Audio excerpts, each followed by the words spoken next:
Hi there! So if you are currently pregnant and experiencing lower back pain, tension in your hips, and just feeling uncomfortable and aches and pains in your pelvic area, I want to share some very important postural and movement tips to help you relieve the pressure from your lumbar spine and just relieve the pain in general, because there are some daily, postural things that we're doing or movements that can definitely make the pain worse.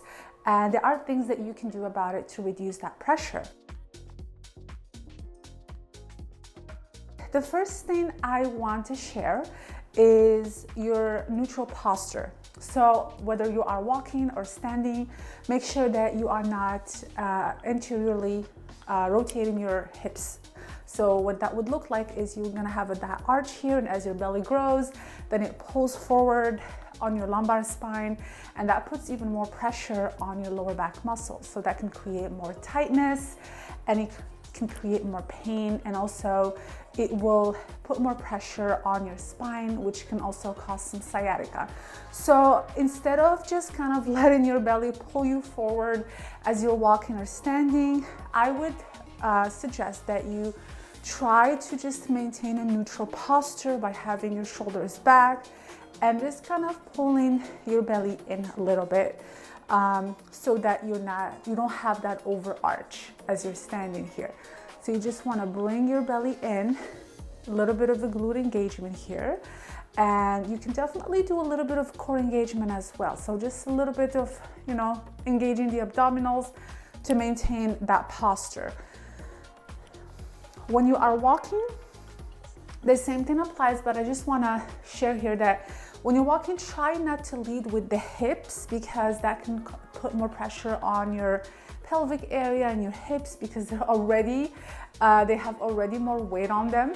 So as you're walking, just be mindful to kind of walk with your feet, both legs as one unit, instead of just leading with your hips and letting your belly forward again, leading you forward. So again, just kind of practice as you're walking. Just bring the whole leg forward as you're moving as well. So the body is moving forward as one unit versus leading with the hips and then the chest and the upper body following. So that's one thing that I have definitely noticed that helped me personally, because I do like to go for walks, but I notice sometimes that when I forget to do that, I can definitely feel my hips kind of acting up, or more tension on the hips, after maybe 10 or 20 minutes.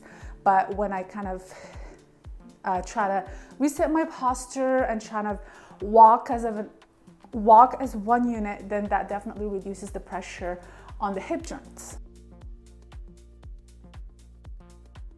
So tip number 2 is for bending over.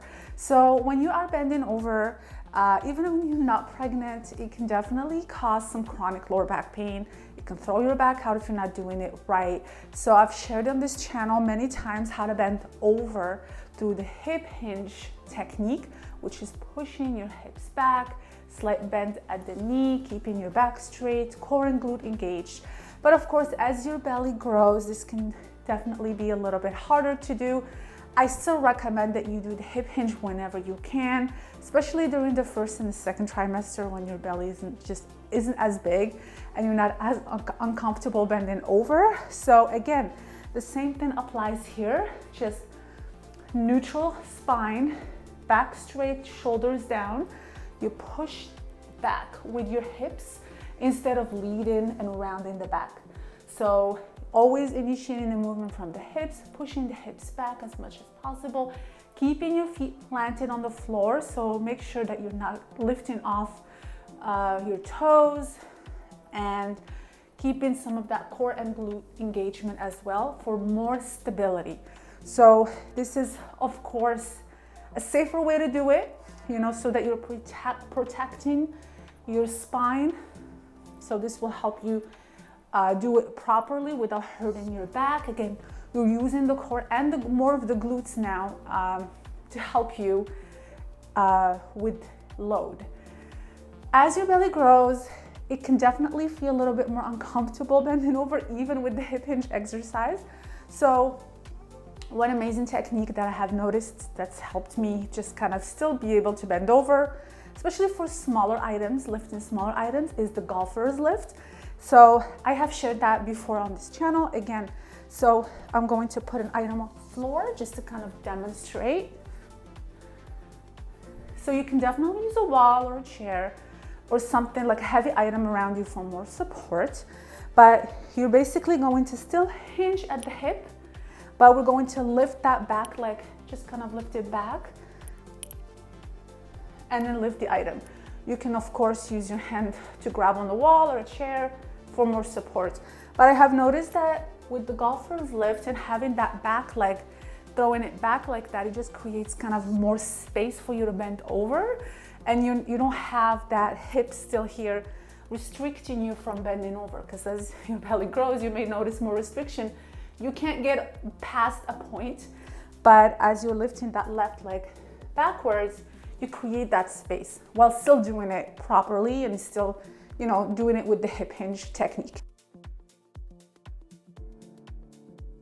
The second tip I want to share is to avoid sitting on couches or chairs where your hips will sink down, because when you're sitting and then you have your hips sinking down, and that creates lumbar flexion.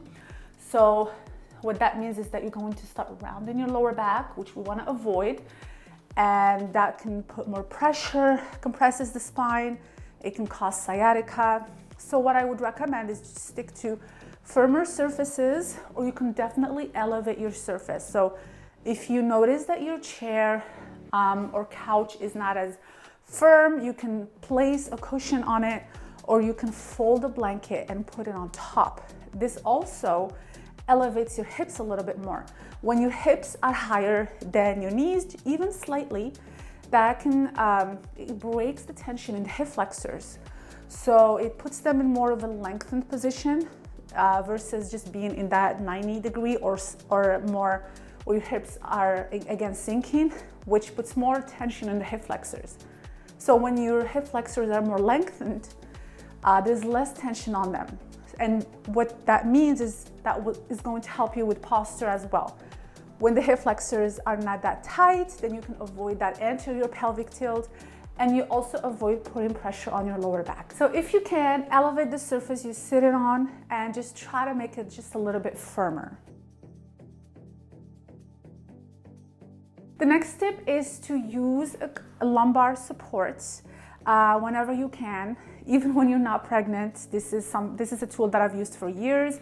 And what this will do is when you're sitting and you have it behind you, you want to place it behind your lumbar area, it will take the pressure off of your lower back, especially if you have to sit for long hours.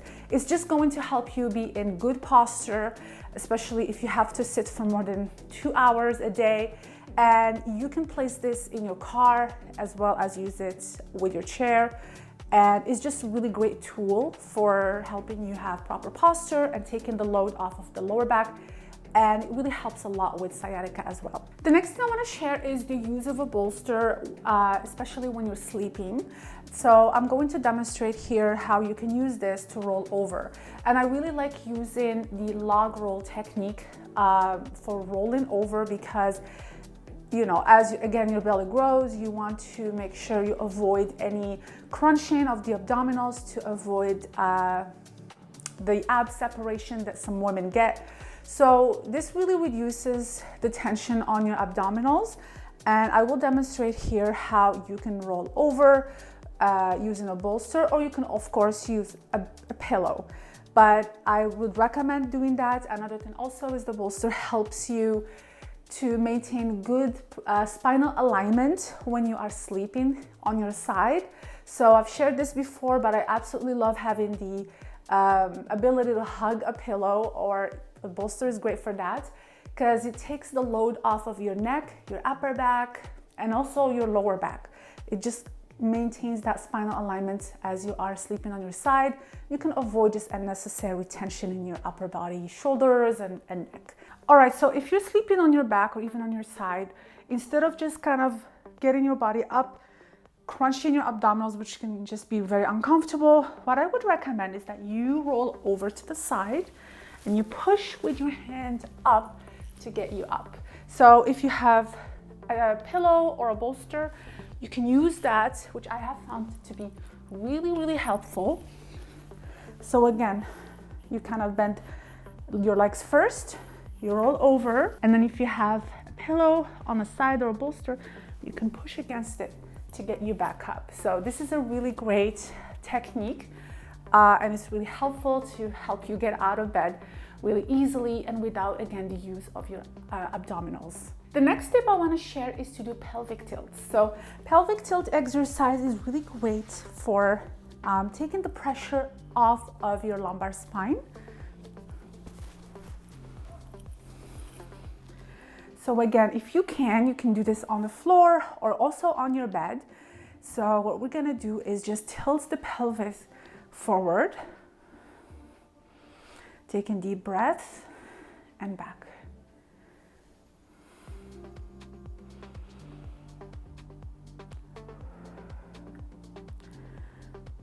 So just a few pelvic tilts here.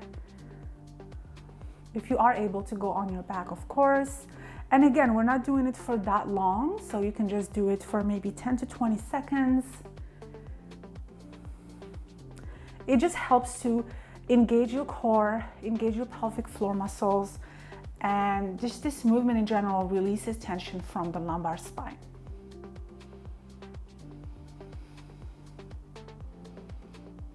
And again, when you want to get out of it, you just roll over again, and then you just press up with your hand. So the last couple of tips I want to share here with you is, the first one would be to, if you haven't yet already, you can definitely incorporate some swimming into your routine, especially on the second and the third trimester. So I have been swimming more frequently instead of doing regular cardio, because it's just an amazing exercise. Being in the water is fantastic. It takes the load off of your spine, and it's just a fantastic exercise for pregnancy in general, and it also helps with swelling. So just something to consider, I wanted to include in this video. The other thing is that if you feel that the pressure is too much, you can definitely look into getting a belt that can support your belly and lift some of that weight off, especially if you're getting a lot of pelvic pain. This is something that I haven't tried, so I have to be honest about that. It was something that I kind of kept postponing, but I wish I got the belt earlier. Now it feels like maybe it's too late. I don't want to purchase something that I'm not going to be using in 2 or 3 weeks. So, but if I would go back, I think I definitely would invest in a belly belt. I think it would be great, especially if you are someone who enjoys walking, because as your belly grows, you start to feel more uncomfortable. You may start to feel more pressure in your lower back. And I think that the lower abdominals just at some point, it just feels too much. And it's just something that I wanted to share as well in this video. So I hope these tips are helpful. Please check out my other videos. I've made a few, I have a few videos focused on stretches to relieve lower back tension during pregnancy, as well as a video on core exercises. And I also have some standing core exercises you can try as well. So that will work for pregnancy as well, especially if you can't get on the floor. So I will leave all the links to those videos below this one. And thank you again for watching. And if you have any other questions related to pregnancy and back pain relief, definitely comment below and let me know, because I've gone through this for the past almost 9 months, and it's been just a really interesting journey on trying to apply all of the techniques that I've already shared on this channel to my pregnancy, and it's been so helpful. So I hope that you are benefiting from these tips. If you need help with deep core exercises, I have a free PDF that includes the best exercises to activate and strengthen the transverse abdominis. Make sure to grab it. The link is below the video.